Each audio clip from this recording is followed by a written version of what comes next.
Ramai newbie beli mesin jahit, lepas tu dia tak guna. Buat apa beli mesin mahal-mahal kalau kita dah tahu kita hot chicken shit? Lain kali beli mesin murah dulu untuk mula belajar menjahit.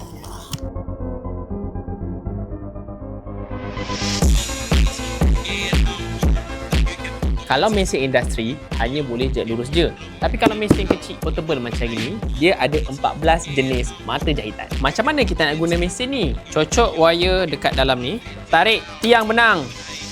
First kita gulung dulu bobin. Bobin tu apa? Ini adalah bobin. Masukkan bobin dalam ni, lalukan dalam lubang ni sampai masuk, gulung sedikit dekat bobin. Ambil bobin, masuk ke dalam tiang gulung benang. Tolak ke kanan.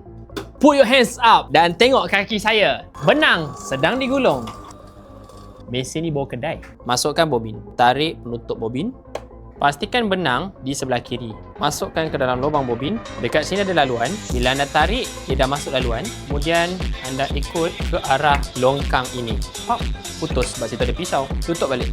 Tolak je. Selesaikan benang atas pula. Tadi kita buat benang bawah. Pastikan hanya lalu pada satu tempat. Kemudian turunkan ke dalam longkang. Masukkan di bawah bulatan ini. Ini adalah ketegangan benang. Sehingga naik ke atas. Dia macam tu je. Lepas tu sampai ke atas. Tarik sampai ke belakang. Masuk ke belakang tu adalah macam tu lah. Okay, ke belakang. Kemudian tarik ke tepi kiri. Dan kita masukkan benang ke dalam laluan longkang ni. Dia macam lubang. Tapi dia bukan longkang. Entah apalah yang penting masuk. Lepas tu masukkan dari depan ke dalam lubang jarum.